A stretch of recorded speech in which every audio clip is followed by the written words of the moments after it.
छत्तीसगढ़ में कर्मचारी आंदोलन की आहट हुई तेज।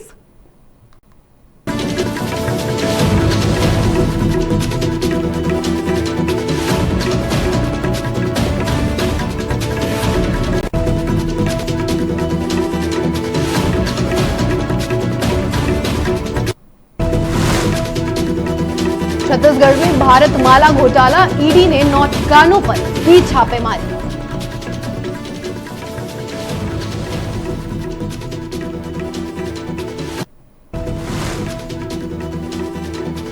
पशु संरक्षण के लिए बने शेड और ढांचे तोड़ दिए गए।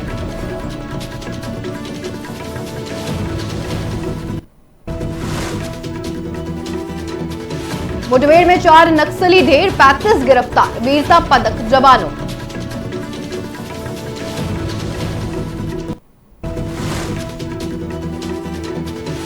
जमीन के बड़े टुकड़े परिवारों में बांटे गए, अधिकारियों की मिली भगत का हुआ खुलासा।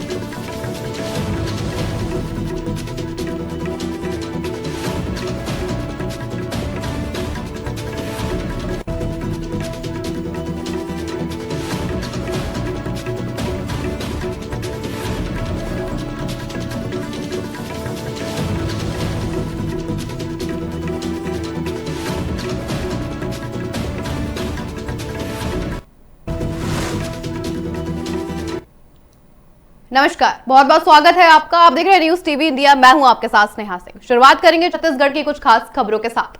जिस नदी ने सालों तक लोगों की प्यास बुझाई, आज उसी नदी को बचाने के लिए पूरा बालोद एकजुट नजर आया है। बालोद की तांदुला नदी, जो बालोद जिले समेत 3 जिलों की जीवनदायिनी है, आज साल के आखिरी दिन एक नई चेतना की गवाह बनी है। नीर चेतना अभियान के तहत आपको बता दें, तांदुला नदी को संवारने, सहेजने और उसके पुराने वैभव व स्वच्छता को लौटाने के उद्देश्य से वृहद स्तर पर सामूहिक श्रमदान अभियान चलाया गया है। सुबह 8 बजे से ही जिला कलेक्ट्रेट दिव्या मिश्रा, एसपी योगेश पटेल, जिला प्रशासन के अधिकारी, विभिन्न विभागों के अधिकारी, जनप्रतिनिधि, सामाजिक व निजी संस्थानों के प्रतिनिधि और स्कूली बच्चे अभियानों में शामिल हुए हैं। सभी ने एकजुट होकर नदी की सफाई की है। यहां तक कि कलेक्टर सहित तमाम अधिकारी दलदल में उतरकर श्रमदान करते नजर भी आए। कलेक्टर दिव्या मिश्रा के मुताबिक आपको बता दें, तांदुला नदी का करीब 82 किलोमीटर क्षेत्र बालोद जिले से होकर गुजरता है, जो जलकुंभी से पूरी तरह पटा हुआ था। इसी वजह से जल संरक्षण को लेकर जागरूकता बढ़ाने और नदी को रेड जोन से बाहर लाने के लिए नीर चेतना अभियान की शुरुआत की गई है। इस अभियान को आम जनमानस का जबरदस्त समर्थन मिला है, क्योंकि लोग अब पानी की अहमियत और कमी को महसूस भी करने लगे हैं।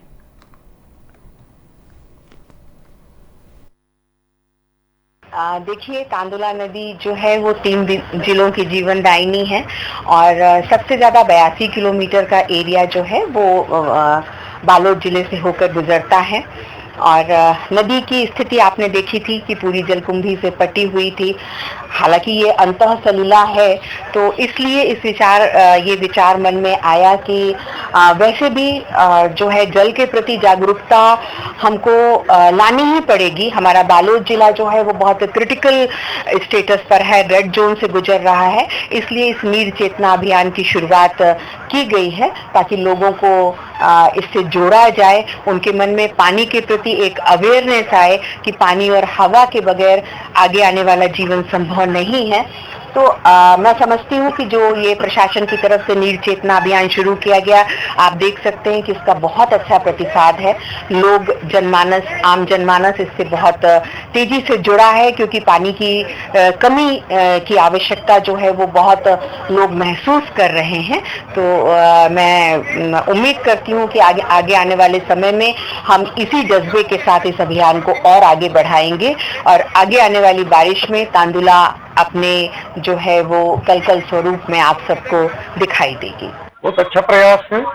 नदियों को बचाने के लिए पूरे देश में प्रधानमंत्री जी के आह्वान पर सभी जगह काम चल रहा है, पर हमारा जिला प्रशासन भी बहुत अतिरिक्त मेहनत कर रहा है और लोगों की बहुत अच्छी भागीदारी इसमें है। जल है तो कल की कल्पना है और अटल जी जिन्होंने जल पर बहुत काम किया था, उनकी जन्म जयंती के इस अवसर पर इतनी बड़ी चीज हो रही है, तो उनकी योजनाओं को भी मान के चलिए कि हम अपनी ओर से पूरा आदर देने का प्रयास कर रहे हैं। और बालोद की ये जो नदी है ये जीवनदायिनी है। इसकी किलोमीटर की लंबाई आप लोग को पता है। इसके तट आपके ध्यान में है, किसी समय बहुत सुंदर नदी रही हुई है। हम सब लोग वापस इसका खोया वैभव इसको दिला सकें, इसके लिए सब लोग प्रयास कर रहे हैं। सारे नागरिकों को, सारी जनता को, पत्रकार बंधुओं को, प्रशासन को, प्रशासन के सभी अंगों को हमारी ओर से बधाई, शुभकामनाएं, और ये लगातार अभियान चले और नदी अपने मूल स्वरूप में वापस। छत्तीसगढ़ में एक बार फिर कर्मचारी आंदोलन की आहट तेज हो गई है। छत्तीसगढ़ कर्मचारी अधिकारी फेडरेशन ने सरकार पर कर्मचारियों की लंबित मांगों की अनदेखी का आरोप लगाया है और कहा है चरणबद्ध आंदोलन शुरू कर दिया है उन्होंने। फेडरेशन ने, आपको बता दें, मुख्यमंत्री और मुख्य सचिव के नाम जिला कलेक्टर के माध्यम से ज्ञापन भी सौंपा है और चेतावनी दे डाली है कि मांगे पूरी नहीं हुई तो आंदोलन और तेज होगा। फेडरेशन की जिला शाखा, आपको बता दें, बलरामपुर रामानुजगंज की ओर से जारी पत्र में यह भी बताया गया है कि 16 जुलाई 2025 को रायपुर में हुआ महाआंदोलन के दौरान 11 सूत्रीय मांगे रखी गई थी, लेकिन अब तक कोई ठोस फैसला नहीं हुआ है। अन्य भाजपा शासित राज्यों की तर्ज पर केंद्रीय सुविधाएं लागू करने की मांग भी शामिल है।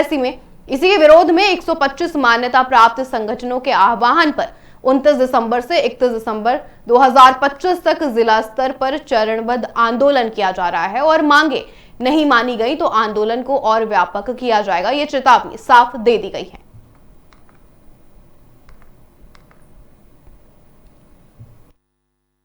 हमारी 11 सूत्री मांगे हैं जिसके लेके पूरे छत्तीसगढ़ में कर्मचारी अधिकारी फेडरेशन, जो कि 125 मान्यता प्राप्त और गैर मान्यता प्राप्त संगठनों का प्रतिनिधि संगठन है, 3 दिवसीय निश्चितकालीन हड़ताल पे हम लोग बैठे हुए हैं और काम बंद कलम बंद हड़ताल कर रहे हैं। हमारी प्रमुख मांगें जो भाजपा सरकार बनने से पहले भाजपा के घोषणा पत्र में शामिल था, मोदी की गारंटी के नाम से इन्होंने प्रचारित किया था कि कर्मचारियों को देय तिथि से डीए मिलेगा, उनका जो बकाया एरियर्स है उनको उनके जीपीएफ अकाउंट में डाला जाएगा और इसके अतिरिक्त जो है कैशलेस इलाज, 65 साल तक सेवा, ये सब करके हम लोग टोटल 11 सूत्री मांगे हैं। अनियमित कर्मचारियों का नियमितीकरण वगैरह जो है, तो ये सभी मांगे एक्चुअली उनके वादा में शामिल था, तो हम केवल उनको वादा निभाने के लिए आग्रह करते हुए ये अगले चरण में हम आज बैठे 3 दिवसीय कार्य आंदोलन में। देखिए, लोकतांत्रिक तरीके से हम हड़ताल कर रहे हैं, आंदोलन कर रहे हैं और निश्चित तौर पे इसका असर सरकार पे पड़ा है। सरकार इसको किस रुख से लेती है ये तो उन पर निर्भर करता है, लेकिन हम अपना काम कर रहे हैं और आगे भी अगर सरकार हमारे प्रति इस प्रकार से उदासीन रहेगी तो निश्चित तौर पे हम इसको आंदोलन को और उग्र करते हुए अगली रणनीति बना के आंदोलन करेंगे। 29, 30 और 31 तारीख को निश्चितकालीन हड़ताल कर्मचारी अधिकारी फेडरेशन द्वारा की गई थी। उस 11 सूत्री मांग है उनकी, जिसकी मांग के संबंध में आज ज्ञापन सौंपा गया। ज्ञापन को मुख्यमंत्री महोदय के नाम से सौंपा गया। मूलतः इनको भेजा जाएगा ज्ञापन को, क्योंकि शासन से संबंधित सभी मांगे हैं तो इनका निराकरण शासन से ही होना है, जैसा भी शासन द्वारा निराकरण। नगर पालिका निगम चिरमिरी के वार्ड क्रमांक 5 में सरकारी धन के दुरुपयोग और प्रशासनिक लापरवाही का एक चौंकाने वाला मामला सामने आया है। यहां पूर्ववर्ती कांग्रेस सरकार के कार्यकाल में करीब 28 लाख रुपए की लागत से निर्मित गौठान को पूरी तरह ध्वस्त कर दिया गया है। अब उसी उजाड़ी गई जमीन पर पॉलिटेक्निक कॉलेज के भवन का निर्माण भी शुरू कर दिया जा रहा है। आपको बता दें, पशु संरक्षण के उद्देश्य से बनाए गए इस गौठान में पशुओं के लिए शेड, चबूतरे और अन्य पक्के ढांचे मौजूद भी थे। हैरानी की बात यह रही कि जिस सरकारी संपत्ति को सहेजने की जिम्मेदारी प्रशासन की थी, उसे बिना किसी ठोस जानकारी के तोड़ दिया गया है। सबसे चौंकाने वाला पहलू तब सामने आया जब इस पूरे मामले पर नगर निगम के महापौर राम नरेश राय ने अनभिज्ञता जाहिर की है। उनका कहना है कि उन्हें गौठान तोड़े जाने और वहां कॉलेज निर्माण की कोई जानकारी नहीं है। निगम के मुखिया का अपना ही सीमा में हो रहे इतने बड़े बदलाव से अनजान होना कई सवाल खड़े कर रहे हैं। इस मामले को लेकर भी आपको बता दें, क्षेत्र में जनता के पैसे की बर्बादी को लेकर बहस तेज हो गई है। अब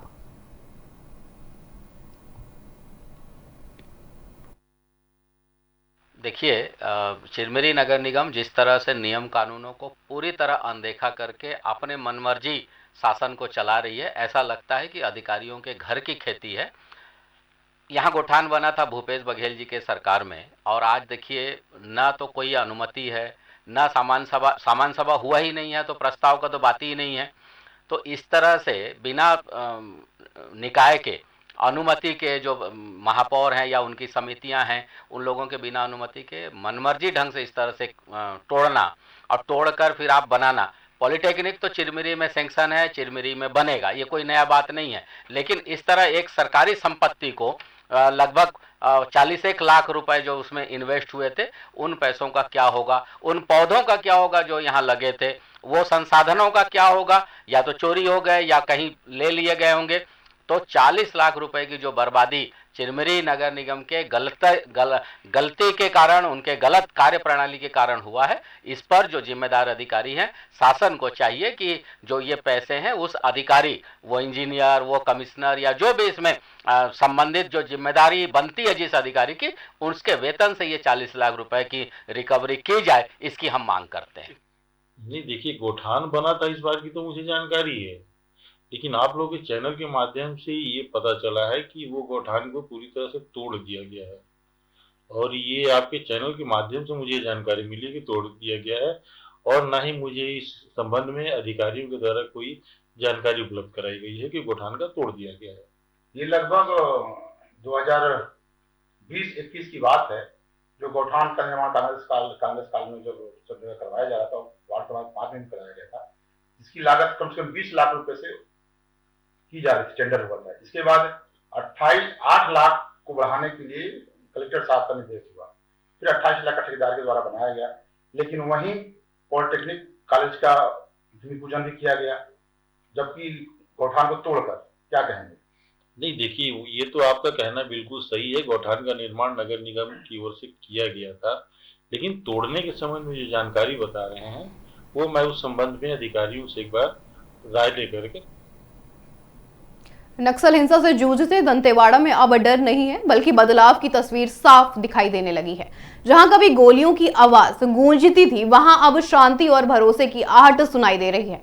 दंतेवाड़ा पुलिस के लिए आपको बता दें, वर्ष 2025 न सिर्फ नक्सल मोर्चे पर बल्कि सामान्य अपराधों पर नियंत्रण के लिहाज से भी बेहद सफल रहा है।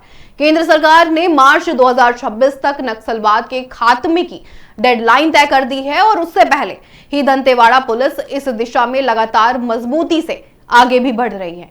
पड़ोसी जिले बीजापुर, नारायणपुर और सुकमा के साथ मिलकर संयुक्त अभियानों में बड़े कैडर के नक्सलियों के खिलाफ प्रभावी कार्रवाई की गई है। दंतेवाड़ा एसपी गौरव राय ने नववर्ष की पूर्व संध्या पर पत्रकारों से बातचीत में यह भी बताया है कि 2025 में कुल 272 नक्सलियों ने आत्मसमर्पण कर मुख्यधारा में वापसी की थी, जिन पर कुल 2,57 लाख रुपए का इनाम घोषित था, जबकि 2024 में यह संख्या 234 थी। वहीं वर्ष 2025 में मुठभेड़ों में 4 नक्सली मारे भी गए और 35 नक्सली गिरफ्तार भी किए गए हैं। नक्सल अभियानों में साहस दिखाने वाले जवानों को वीरता पदक भी मिले हैं, तो वहीं शहीद जवानों के परिवारों को भी सम्मान और सहारा गया है। आपको बता दें, साथ में दंतेवाड़ा पुलिस की ये सफलता नक्सल प्रभावित इलाकों में नए साल के साथ नई उम्मीद लेकर आई है।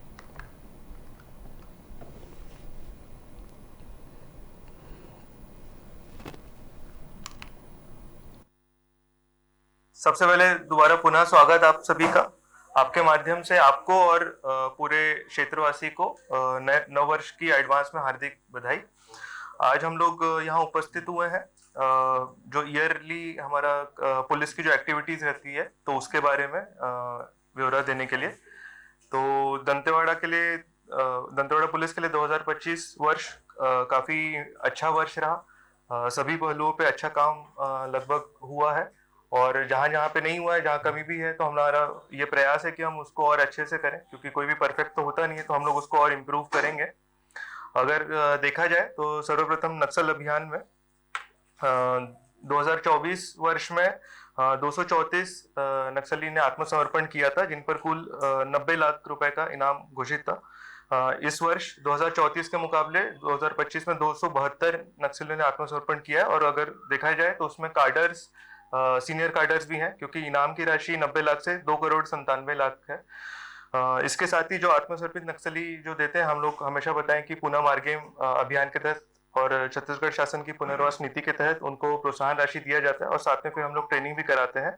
तो इसमें विभिन्न जो सुविधाएं रहती है, जैसे बस पास लगभग 795 लोगों का हुआ है, बैंक खाता उनका खुलवाया गया 203, राशन कार्ड उनका बनवाया गया और स्किलिंग भी दिया गया है। लगभग 100 से अधिक आत्मसमर्पित नक्सली दंतेवाड़ा लाइवलीहुड है, यहाँ पे उनका ट्रेनिंग होता है, वहाँ पे प्रशिक्षण पास कर लिया और लगभग इस समय दंतेवाड़ा से लगभग 77 जो है वो प्रशिक्षणरत है। अगर नक्सल में जो क्राइम केसेस रहते हैं, यूएपीए के जो एक्ट्स रहती है, 2024 में 51 अपराध दर्ज किए गए थे, वहीं 2025 में गिरावट है 51 से 29। तो ये दिखाता है कि जो नक्सल की एक्टिविटीज है उसमें एक बहुत अच्छी कमी आई। जांजगीर चांपा जिले में साल भर के अपराधों और दुर्घटनाओं का हाल आज सामने आया है। बता दें आपके पुलिस कप्तान विजय कुमार पांडे ने प्रेस कॉन्फ्रेंस में साल 2025 के अपराध रिकॉर्ड और पुलिस की कार्रवाई का विस्तृत लेखा जोखा पेश किया है। पिछले साल की तुलना में इस साल हत्या के कुल 29 मामले दर्ज हुए हैं, जिनमें से 24 मामलों को सुलझा लिया गया है। हत्या के प्रयास के कुल 33 मामले सामने आए हैं, जिनमें से 9 मामले अनसुलझे भी हैं। अपहरण के मामले आपको बता दें बढ़कर 231 हो गए हैं, जबकि 111 मामलों का निराकरण हुआ है। लूट के कुल मामले 23 दर्ज किए गए हैं, जिसमें से आपको बता दें 19 मामलों को सुलझा भी लिया गया है। चोरी और नकबजनी के मामलों में पिछले साल की तुलना में गिरावट भी दर्ज हुई है। बलात्कार के कुल 147 मामले सामने आए हैं, जो पिछले साल की तुलना में 30 अधिक हैं, जिनमें से 111 मामले सुलझा भी लिए गए हैं। आबकारी एक्ट के तहत कुल 1507 मामले दर्ज किए गए हैं। साल भर में जिले में 511 दुर्घटनाएं हुई, जिनमें 239 लोगों की मौत हुई है और 436 घायल भी हुए हैं। एसपी ने यह भी बताया कि शराब पीकर तेज गति से वाहन चलाना और ग्रामीण सड़कों की खस्ता हालत प्रमुख कारण है। पुलिस अब जागरूकता अभियान और सख्त कार्रवाई के साथ दुर्घटनाओं को रोकने का प्रयास लगातार करेगी।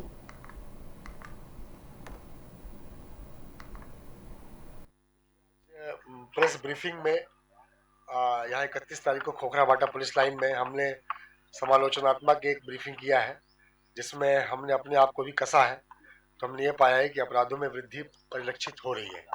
उसका कारण है कि फ्री रजिस्ट्रेशन, थानों को बिल्कुल दिल खोल के एफआईआर करने को बोला गया है कि किसी भी अपराध को छुपाना नहीं है, ताकि अपराधी पकड़े जाएं, उससे फिर अपराध कम होता है। तो उसको देखते हुए 10% जो अपराधों की वृद्धि है वो स्वीकार्य है।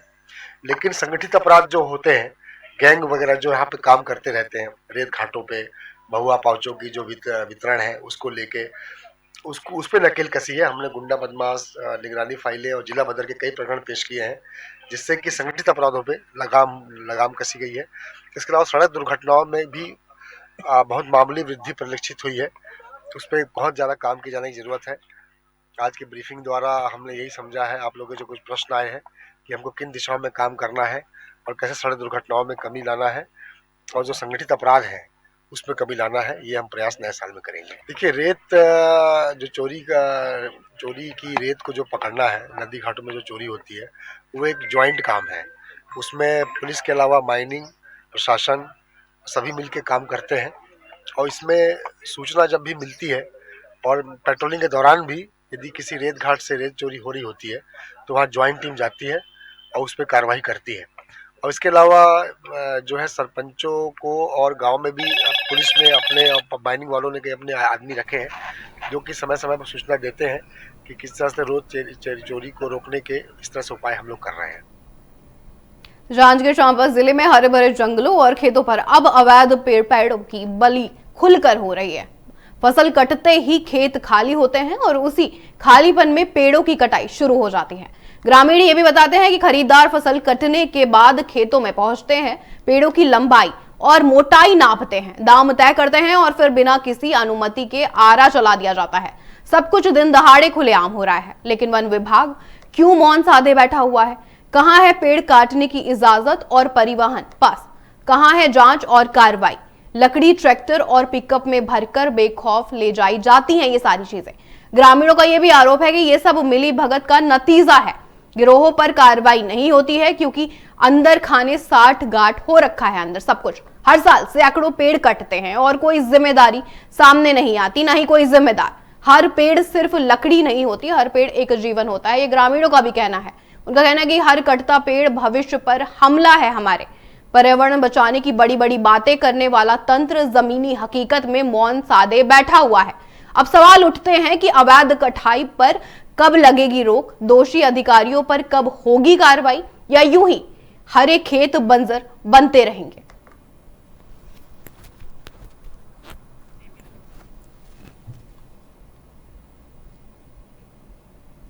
जांजगीर चांपा जिले के नया चांपा इलाके में कथित धर्मांतरण को लेकर तनाव की स्थिति बन गई है। एक और स्थानीय लोगों और बजरंग दल के कार्यकर्ता इसे गंभीर मामला बता रहे हैं, वहीं दूसरी ओर पुलिस की भूमिका पर लगातार सवाल भी खड़े हो रहे हैं। जानकारी के मुताबिक आपको बता दें, नया चांपा के एक मकान में कथित रूप से लोगों को घर बुलाकर प्रार्थना सभा के माध्यम से धर्म परिवर्तन कराया जा रहा था। बजरंग दल के प्रमुख संजीव विश्वकर्मा और उनके कार्यकर्ता मौके पर पहुंचे और तत्काल पुलिस को सूचना दी गई। पुलिस अधिकारियों ने पूछताछ की, लेकिन बिना किसी ठोस कार्रवाई के वापस लौटना पड़ा, जिससे बजरंग दल में नाराजगी साफ देखने को मिली है। स्थानीय लोगों का यह भी आरोप है कि यह गतिविधि लगातार चलती जा रही है और बाहर के लोग भी आते जाते रहते हैं यहाँ पर। बजरंग दल ने चेतावनी दे दी है कि यदि गतिविधियां बंद नहीं हुई तो उग्र आंदोलन किया जाएगा। वहीं कथित कार्यक्रम में शामिल एक महिला ने इसे व्यक्तिगत अधिकार भी बताया है और कहा है कि किस धर्म को मानना है ये उनका निजी निर्णय है। तहसीलदार प्रशांत पटेल ने यह भी कहा कि पुलिस से जानकारी ली गई है और संबंधित पक्ष को नोटिस जारी कर दिया गया है।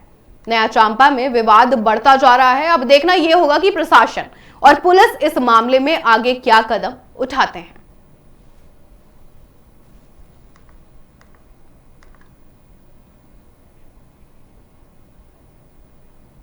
छत्तीसगढ़ में भारतमाला परियोजना से जुड़े घोटाले ने अब नया मोड़ ले लिया है। आपको बता दें, इन्फोर्समेंट डायरेक्टर यानी ईडी ने रायपुर और महासमुंद में 9 ठिकानों पर छापेमारी कर इस मामले में ठोस कार्रवाई की है।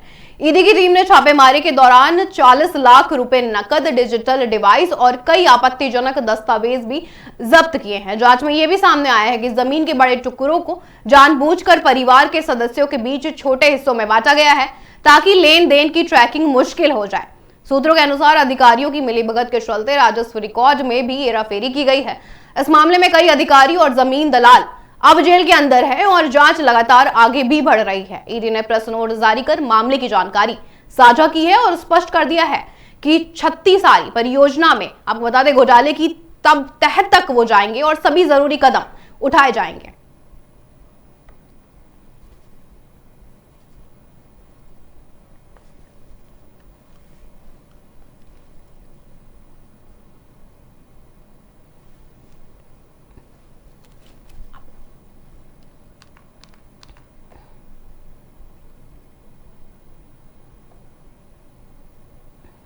पखानजूर में सीआरपी यानी सक्रिय महिला कार्यकर्ताओं को शासन के खिलाफ आंदोलन उनका तेज हो गया है।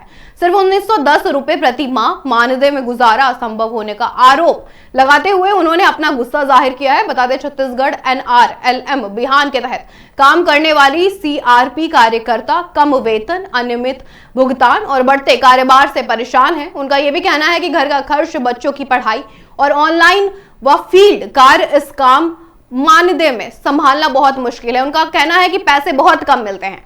शासन ऑनलाइन कार्य करवाने के लिए एंड्रॉयड मोबाइल का उपयोग कर रहा है, लेकिन मोबाइल, इंटरनेट और यात्रा खर्च का कोई भुगतान नहीं किया गया है। समूह बैठक, सर्वे, परीक्षण, लोकोस, बीपीआरपी और आपको बता दें लखपति दीदी योजना के काम के लिए भी महिलाओं को स्वयं खर्च उठाना पड़ रहा है।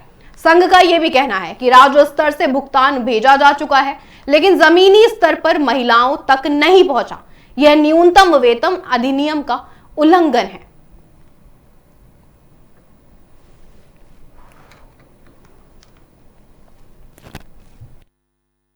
धरना पे अगर हम लोगों का कोई समाधान नहीं निकले तो अनिश्चितकालीन हड़ताल पे चलेंगे हम लोग। आज आप लोग ज्ञापन सौंपे अधिकारी के आज सर बोले हम लोग ऊपरी स्तर में बात करेंगे, अगर जमीनी स्तर की कोई बात हो तो हम लोग समाधान करेंगे, अगर शासन से अगर कोई मांग है तो हम लोग ऊपर बात करेंगे, यही बोले हैं। क्या काम करते हैं आप? ट्रेडर के काम करते हैं। 1910 रुपये वेतन मिलता है हम लोगों को, उसमें पूरा 30 दिन का काम होता है और हमारे पर डे 60 रुपये 63 पैसे मिलते हैं। कितने सूत्र मांग को लेकर आप लोग? 7 सूत्रीय मांग है भैया। मांग पूरा नहीं होने पर क्या करेंगे? अनिश्चितकालीन धरना पे बैठेंगे। है कि हमें सम्मानजनक मानदेय दिया जाए, हमें हमारी नियुक्तिकरण किया जाए और हम यहाँ पे पहले भी ज्ञापन दे चुके हैं जिसका अभी तक कोई परिणाम नहीं निकला है। और अगर ऐसा चलता रहा तो हम ऐसे हड़ताल करते रहेंगे और ज्ञापन देते रहेंगे, क्योंकि हम लोग शासन द्वारा जितना भी कार्य है हम लोग करते हैं, लेकिन शासन का बस 1910 रुपये हम लोगों को मिलता है, जिससे क्या होता है सबको समझना चाहिए, शासन को भी समझना चाहिए कि शासन द्वारा 1910 रुपये में क्या मिलता है। हर दिन का रोजी हमारा 63 रुपये 66 पैसा है, जबकि अगर हम बाहर काम में जाते हैं तो 400 रुपये मिलता है। तो उस हिसाब से हमें न्यूनतम वेतन दिया जाए, हमारी नियुक्ति किया जाए, हमें नियुक्ति पत्र दिया जाए। शासन का काम करते हैं तो शासकीय कर्मचारी का दर्जा भी तो चाहिए। हम लोग 3 दिन से धरना पे बैठे हैं, तो अभी एसडीएम सर को हम लोग सौंपे हैं हम लोग का ज्ञापन, तो सर बोले हैं कि हम लोग ऊपर तक बात को रखेंगे। हम लोग 2017 से बिहान में जुड़े हैं, जो कि सक्रिय महिला का काम कर रहे हैं। हम लोगों को महीने में सिर्फ 1910 रुपये मिलता है, और जो कि हम लोग का सम्मान से हम लोग गाँव में बोल भी नहीं पाते हैं कि हम लोग इतना रुपये मिलता है। हम लोग को शर्म लगता है बात करने के लिए, पैसे के लिए सबको मानदेय इतना मिलता है करके। तो हम लोग सरकार से यही मांग करते हैं कि हम लोगों को न्यूनतम अधिनियम के तहत हम लोग का मानदेय दिया जाए, और हर महीने हम लोग का मानदेय दिया जाए, वो भी अपने खाते में डायरेक्ट दे। और हम लोग का जो बिहान में जुड़े हैं, इतने साल से काम कर रहे हैं, तो हम लोगों को तो बहुत जिल्लत भी सहे हैं। हम लोग को एक दिन का भी छुट्टी नहीं मिलता है हर महीने। फिलहाल इस बुलेटिन में इतना ही। मुझे दीजिए इजाजत। नमस्कार।